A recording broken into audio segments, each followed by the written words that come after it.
Hey guys, Lawrence here from Unicorn Reviews, and today I have a little care package from Akko.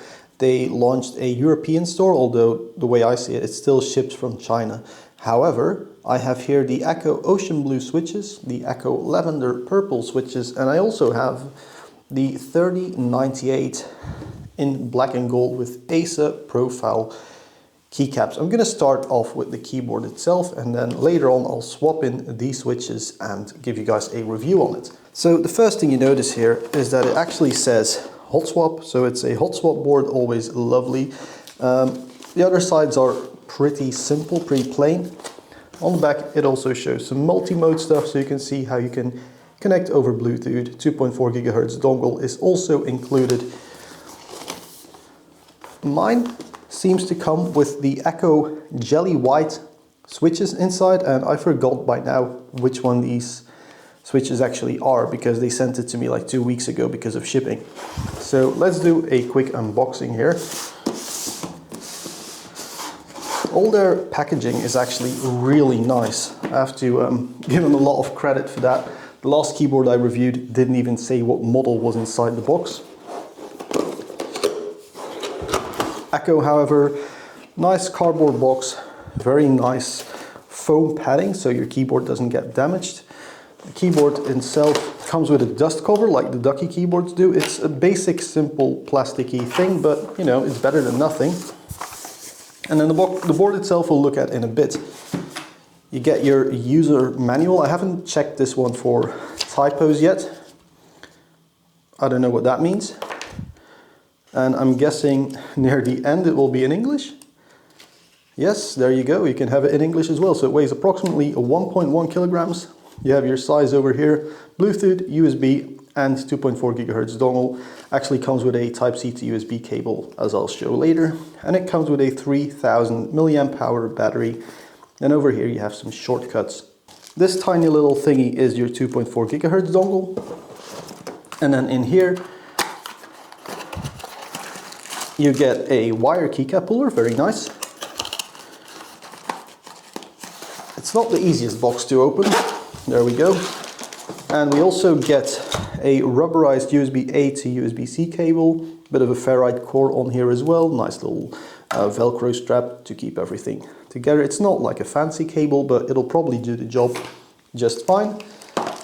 And then you also get some more double shot keycaps. Very nice actually, and these are also ASA profile. Let's get this out of the way and show you the board.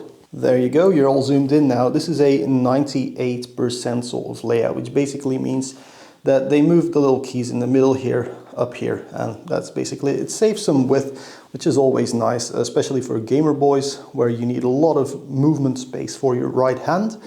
This one helps with that while also keeping your numpad, so you can do some work instead of just using a 60% like a lot of people seem to do these days. The basic layout, it seems quite normal.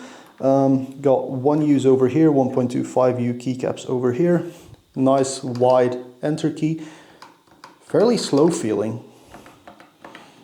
And especially the spacebar is quite slow, so I'll check out if they overlooped it or anything. But the build actually looks pretty good. The sides are all very nice and clean. And then here in the bottom you get your flip out feet in 2 stages and some room for cable management. The port is very deeply recessed, so not all cables will fit, but, and I just noticed this, there's a mirror here. That's the best idea ever. A little mirror so you can see if you're plugging stuff in correctly. And then at the bottom you can see my serial number and also the Windows or Mac button and the USB button. So I'll just slide it over to the Windows mode, which turns this thing into RGB stuff. So let's grab the manual and see what that actually means. So I've gone and dimmed my lights. The RGB lights on the keyboard have disappeared. If I press a button, they wake up again. So the first thing we'll check is effect 1, 2, 3, 4, 5, which is not named or anything. So apparently we press function and the delete key.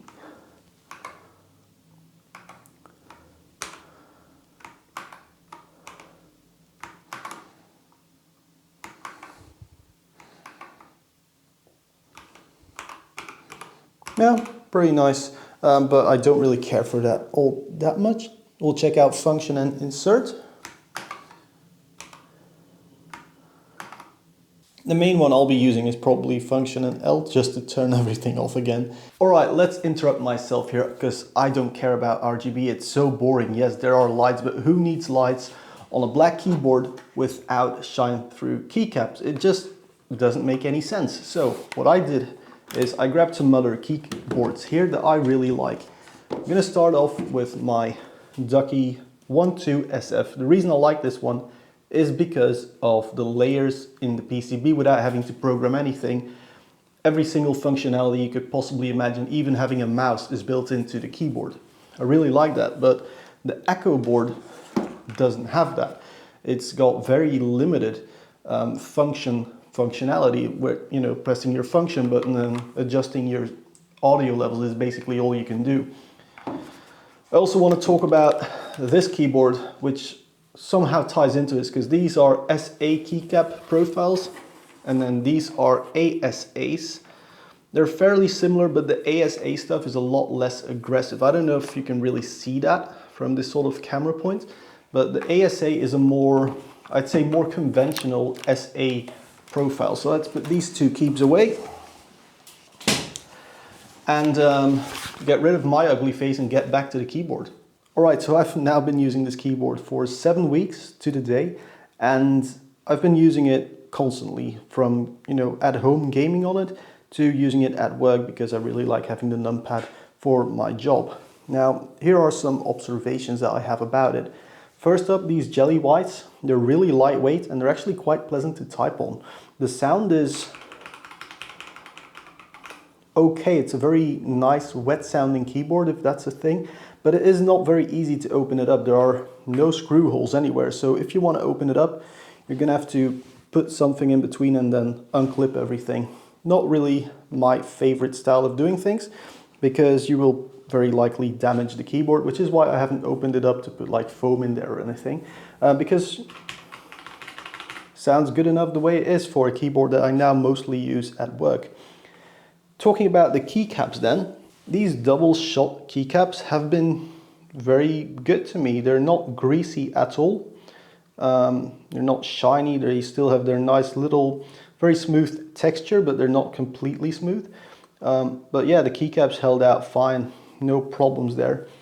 And then I just want to talk about the other switches that you see in here. I asked Akko for the ocean blues and the lavender purples, because I really wanted to try some different brand keycaps.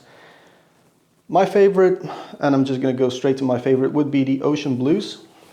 If we look at their numbers, not that those actually matter, but these are slightly lighter at 45 grams actuation force versus the 50 grams on the lavenders. But the main thing that I really notice is it's a much lower, smoother, rounder tactile bump compared to these, and I don't like the harshness, so I'm not going to use these at all. I'm going to take them back out of this board. I'm going to buy a few extra sets of these because they're amazing. These switches kind of feel like butter. They sound all right compared to the jelly whites, and then the lavenders. The lavenders are just a bit too harsh up top for me. These are nice and smooth. I can definitely type on these for days on end, really. So I'll be buying more of these. Lavender, ocean blues, lovely keycaps by Akko, and they're pretty decently priced as well. So to fully conclude my review of the Akko 3098B, honestly, it's been great. No Bluetooth issues. Battery life has been, well, I charged it 7 weeks ago and it's still running because I don't have those stupid RGB lights on. No one's complained to me about how loud it is at work. I don't mind it. I actually find it a very nice, pleasant sound to type on. The slow keys that I was talking about earlier,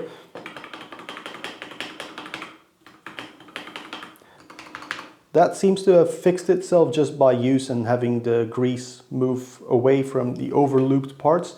So that's pretty nice. I am going to go and take all the yellow off again. Maybe it's a bit too much, but it's nice that you get those extra keycaps to really spice things up a little bit. So overall, I'm really impressed by it. I wish it had the sort of functionality built in that my Ducky has. But other than that, it's amazing for work. It's not too wide, but you still have your full numpad. Great productivity keyboard.